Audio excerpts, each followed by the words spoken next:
The trees and plants that survived the blast, and some which were only 650 yards from the hypocenter of the blast, withstood the heat and are still growing, and that the Japanese, it gave them inspiration and hope. This is The Butterfly Effect, a podcast that shows the big impact a small action can do. Tali Orad is talking to those special people that make a difference with nature and trees. Welcome everyone to The Butterfly Effect. My name is Tali Orad. I'm your host and your butterfly here. Today my very special guest is the famous author Jennie Fields. Born in Chicago, Jennie is a graduate of Iowa Writers Workshop and the author of 5 novels. Her last novel, The Age of Desire, was New York Times Editor's Choice and has just been optioned for film. Her new book, Atomic Love, is being translated into 9 languages. After many years in New York, Jennie now lives in Nashville, Tennessee, with her husband and their sassy dog, Violet Jane, who we hope won't join our discussion. Welcome, Jennie, to The Butterfly Effect. Thank you, Tali. I'm happy to speak to you. You recently released a book, your 5th novel, The Atomic Love, an historic novel going back to the 1950s. It tells the story of Rosalind Porter, a young scientist involved in the Manhattan Project. I just finished reading it, a book filled with love, desire, betrayal, feminism, science. Am I missing something? Oh, I think you hit all the hot spots right there. It focuses on Rosalind's story during the Cold War and her conflict as she must decide whether to help an FBI agent, Charlie Sidlow. I hope I pronounce his name correct. It is Sidlow, yes. By spying on her former colleague and lover, Thomas Weaver, who the FBI suspects is passing nuclear information to Russia. Right. What inspired that story? Well, it began with my mother. My mother was a scientist during World War II, doing really important cancer research. And like many women after World War II, she was expected to give up her job when she married. It was just a given that the men coming back deserved the jobs and the women needed to go get married and have babies. My mother always said that she had her name on a really important cancer paper. And honestly, we went, oh, sure, Mom. And we didn't think much about it. But just recently, right before this book came out, a friend of mine did some research and found out her paper was so important that it was referred to well into the late 1960s, even though it was written in 1948. And she gave up her job and she was so unhappy about it. She always said to me, don't ever give up your career. And it was like a real sadness within her. So I wanted to write about a female scientist. I wanted to write about a woman who somehow had given up her career and needed to find science again. And then on top of that, her cousin, who was her best friend, worked in a place called the Metallurgical Laboratory, but she would never tell my mother what she was doing. It turned out she worked on the Manhattan Project. Wow. And she worked as a technician creating those badges. The badges that people wear to find out if they've had too much radiation, that people are still wearing. Mm-hmm. Here's 2 scientists, female scientists in a family, and neither one of them were able to hang on to their science. So I wanted to write about that. I wanted to write about that era because a lot of people are writing about World War II, which is a very interesting era, obviously, because it was a fight between good and evil. But what's so interesting to me about the 1950s, and I said it very early in the Cold War, is that people came back from the war and they wanted to be happy. They wanted to be, big smiles on their face. Let's have families. Let's have a car and 2.5 kids and have a wonderful life together.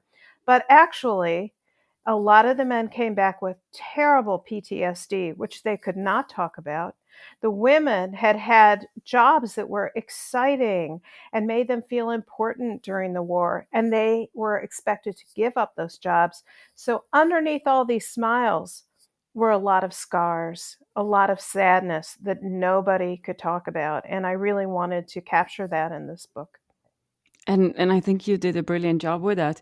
And you actually also bring something else, not just the PTSD, you also bring that she was filled with guilt because of her involvement in creating such a destructive bomb. And throughout the entire book, that guilt defines her actions. Yes, indeed. And what's so interesting, and I think a lot of people don't recognize this, is that 70 of the scientists who worked on the Manhattan Project, they signed a petition called the Szilard Petition, which was sent to Harry S. Truman begging him not to drop the bomb on Japan. And the reason this happened was they worked on the bomb because they thought they were sure the Germans were creating a similar bomb. And if we didn't have one, they'd just take us over. They would just bomb us out of existence. Hmm. So they felt it had to be done, but they hoped it would just be a deterrent that they could say, we've got one too, you can't bomb us. So a lot of the people who worked on it never imagined it would be used. When it was used twice on Japan, there was a tremendous amount of guilt. And even Robert Oppenheimer, who a lot of people will say is the father of the bomb because he ran the whole Los Alamos project, he could hardly live with his guilt the rest of his life. I can only imagine how devastating it feels. And Agent Sidlow was a prisoner of war in the Philippines, and Rosalind, obviously filled with guilt, when they were talking about it, and I don't want to spill much of their discussion, but in that discussions, when she was talking about her killing hundreds of thousands of people, yet he says that her bomb saved him. Right. And bring that positive aspect to it, something that took me by surprise. I mean, I saw it as a hint of that energy that was created saved him and did so much destruction, but could have done something else that was much, much better. And I don't know if you were hinting on that, if that was the purpose, but it was a very strong moment, at least for me. Thank you. What I wanted to say was there's two sides to the story. A lot of people felt and still feel that if we hadn't dropped the bombs on Japan, they never would have surrendered. More lives would have been lost, maybe as many lives as were lost when the bomb fell. Of course, Mhm. a lot of the lives that were lost were civilians. And I think that's one of the things that made it so hard for Rosalind. But when Charlie says, your bomb saved me, it makes her at least see that there was something that came out of it that meant something important to her, because this man is a very special person and he would have died in the camps. I mean, the interesting thing about the camps, I did a lot of research on the Japanese camps, reading a lot of first person narrations, prisoners of war from that era.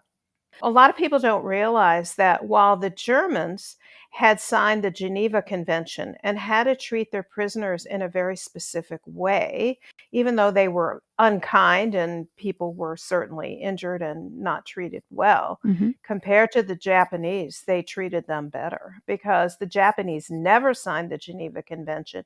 They could do whatever they want, they could torture their prisoners. And the Japanese concept was it's better to die than to surrender, which Yeah. is one of the reasons that they believed they needed to drop the bomb, I guess, because they thought these people will never surrender. They were already in terrible shape by the time the bombs dropped. My character Charlie gets the brunt of that. He carries that pain with him wherever he goes, including the fact he's lost the use of one of his hands. You mentioned doing a lot of research and obviously research on the atomic energy. And there was a time that, I mean, there's still a time that considering replacing fossil fuel with atomic energy. And this is what Rosalind was thinking she was working towards, and not obviously a weapon that will kill hundreds and millions of people if we're not careful, right? Right. The whole concept of nuclear fission was that you could create an endless amount of energy, which they believed at the time was clean energy. Of course, the issue has become, what do you do with the remaining used nuclear material? And that has become kind of a big negative of nuclear energy. And there's also the fear that there will be accidents, there will be problems like there were at Chernobyl. She believed in a future that could be endlessly fueled by nuclear energy. And even then, they knew that fossil fuel was going to either run out, or they didn't really understand climate change yet, but they knew that it was dirty. They knew, for instance, that London was foggy all the time because of the coal dust, Mm-hmm. which caused that kind of horrible fog. The EIA, the US Energy Information Administration, states that nuclear power reactors do not produce direct carbon dioxide emissions. Unlike fossil fuel power plants, nuclear reactors do not produce air pollution or carbon dioxide while operating. You mentioned the Szilard petition back in 1945, signed by the scientists involved, or at least some of them. There is a small group of scientists, even today, that still do not see nuclear energy as the solution. It's more expensive to build, it takes many years to build, obviously compared to renewable energy solutions like wind, water, solar.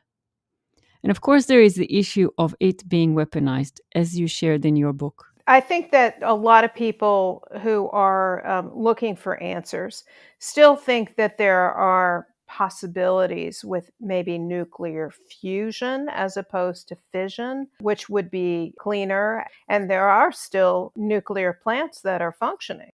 When the atomic bomb was detonated over the Japanese city of Hiroshima in 1945, hundreds of thousands of people were killed and injured.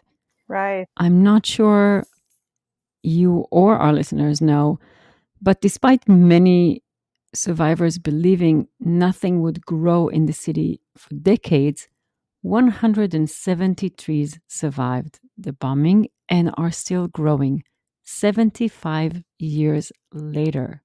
It's quite interesting because when I did some research on that, the New York Times stated that the trees and plants that survived the blast, and some which were only 650 yards from the hypocenter of the blast, so that would be, I believe, the outer ring of the depression the blast made, withstood the heat and are still growing, and that the Japanese, it gave them inspiration and hope at a time when they were dazed by defeat and believed that they were, who knew what the long-term effects were. And of course, a lot of people were extremely injured, burned. But interestingly, there are other examples of things like ferns that were nearby that had so been hurt by the blast that they had spores that were mutants and could never really grow properly after that. So some things survived, some species could handle it, and other species were just ruined forever and could not reproduce after that, or were stunted or genetically different from the way they had originally been because of the nuclear blast. Right. And you touch a little bit about that when you describe Thomas Weaver, which was one of the scientists on the project, and what happened to him because of his exposure. Again, I don't want to ruin anything. So. Right. Well, a lot of the scientists were not as careful with the atomic energy as they should have been. And really, I'd venture to say the majority of them were in some way exposed to the point that they ended up dying of cancer later. Mm-hmm. Interestingly, I based my character somewhat, just her position, on a woman named Leona Woods, who did work on the Chicago portion of the Manhattan Project. She worked at Hanford, which is where they were refining plutonium for the bomb, when she was pregnant, and she did not die of cancer. So it's hard to know, who are the species or the specific people who will not be affected by radiation and who will be affected. But certainly a lot of the scientists were affected, just like Madame Curie was when she was doing her original research. Right. And obviously the plants that you mentioned. By the way, there is an organization, it's called Green Legacy Hiroshima, that has a project which try to preserve and show the trees that were saved in the nuclear bombing.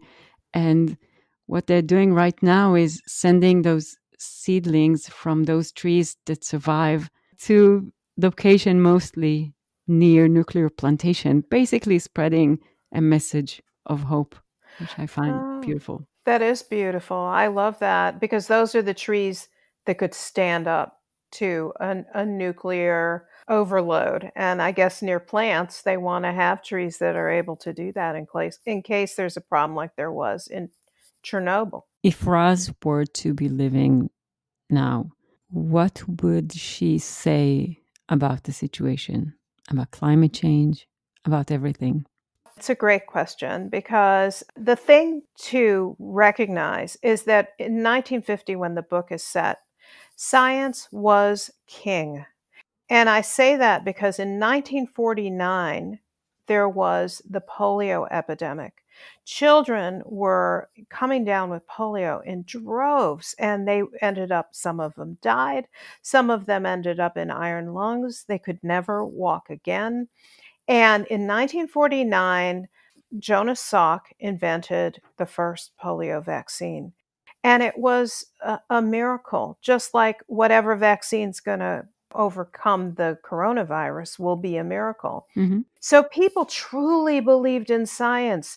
In fact, one of the slogans from that era was better living through chemistry. And people believed that science would solve mankind's problems. Now we've got this anti-science attitude among a lot of the populace that is very disturbing, especially to people who understand that science is flexible, that we learn as we go along. And I believe somebody like Rosalind, who had such belief, such deep, almost religious belief in science, would be mortified by any portion of the population who didn't believe that science was important or could solve problems.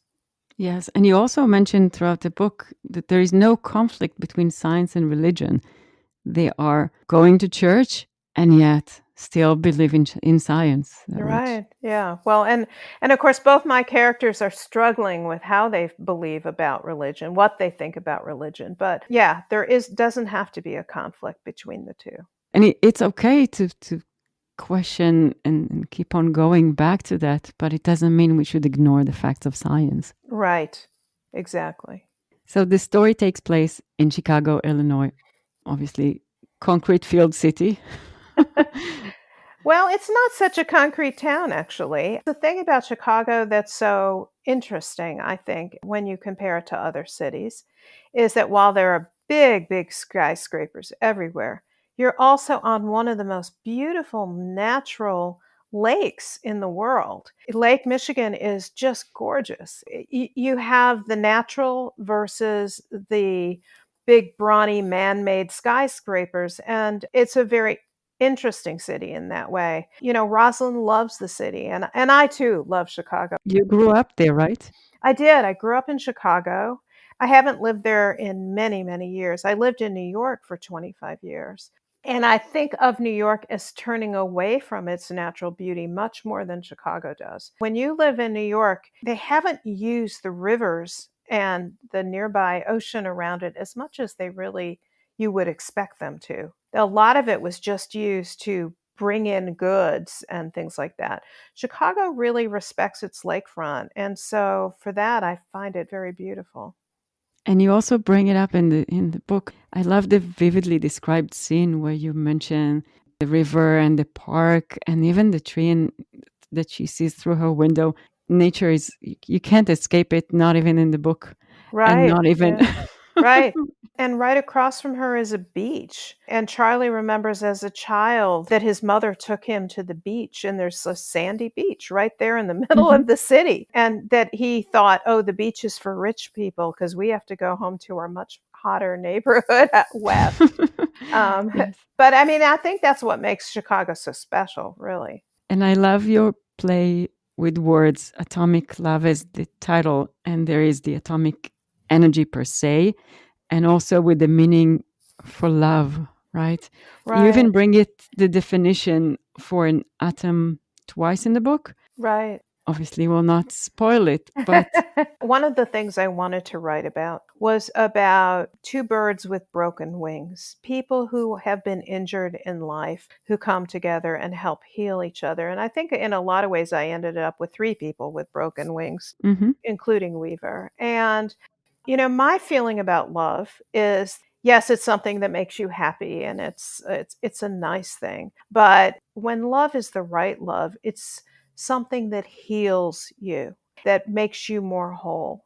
And the way I describe it in the book is that the Greek word for atom is atomis, which basically means indivisible. It cannot be divided. It is the smallest portion of the universe. Well, in fact, what are we doing when we're creating nuclear energy? We're dividing an atom. So right. it's kind of like the push and pull of that. But what she wants, what Rosalind wants in love, is something that is indivisible, where two people can come together and nothing can part them. And it's a romantic concept, but it's a nice concept when you find the person who truly can help heal you. You don't want to be apart. You don't want to be divided. And Atomic Love is your fifth book. Right. What inspires your books in general? Oh, I wish I knew the answer to that.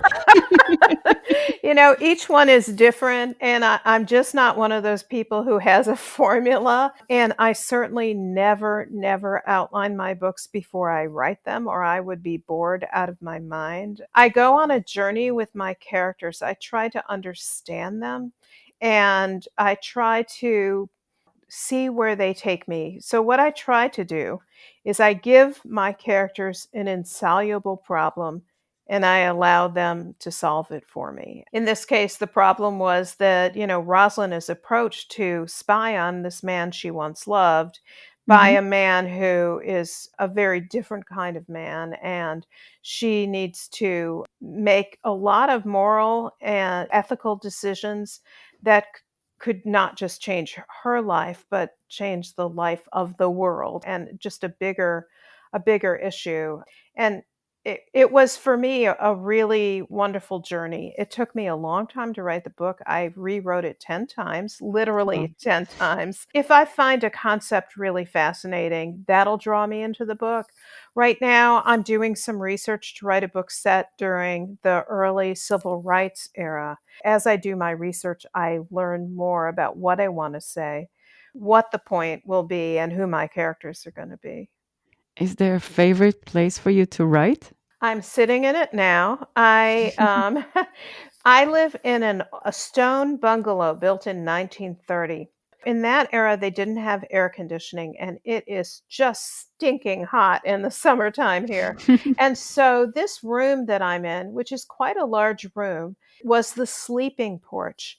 And it has 12 windows and a glass door. Everybody in the family would sleep on the sleeping porch. There would be sometimes 6 beds out here, Wow. and they would open all the windows so there'd be a cross draft. It would be like sleeping outside, only you've got a roof over your head, you've got screens to keep the bugs out. It's really a fantastic room because it's filled with light, and I see green all around me. There's trees and they're waving in the breeze. Sometimes hummingbirds come by. So it's a really special place to write. And I don't sit at a desk. I may be the only writer who doesn't. I sit in an armchair with an ottoman with my laptop on my lap, and that's how I write. Looking at the trees. This is Looking at the beautiful. trees, yes, yes, exactly. Do you have a favorite tree? I love maples. I really do. And we had the most beautiful maple in our front yard when we first moved here 15 years ago. Unfortunately, it was almost 100 years old, and the maples around here are dying. We don't really know why. We think they may have just come to the end of their lives. Maybe it's the water table. It's really hard to know, but it started to die. and it started to drop branches, and I couldn't risk that some passerby would be killed by my tree. So at Yes, some point we had to take it down. It was like losing a dear friend. Really broke my heart. yes, I can relate to that. Right. Th- Thank you so much, Jenny, for opening your heart and sharing with us the behind the scenes of writing Atomic Love. I hope we didn't spoil much for those who have not read it yet. Well, hopefully we'll just have piqued their interest. I hope so. Yes, I hope so too. Thank you. Thank you so much, Tali. I really enjoyed speaking to you. And thank you, everybody, for joining us today. We are all beautiful butterflies, each in his and her individual ways. I wanted to thank you for joining me today in this episode. I really appreciate you coming on this journey with me, and I hope to see you next time. And remember, it only takes a small action to make a big difference. Be a butterfly.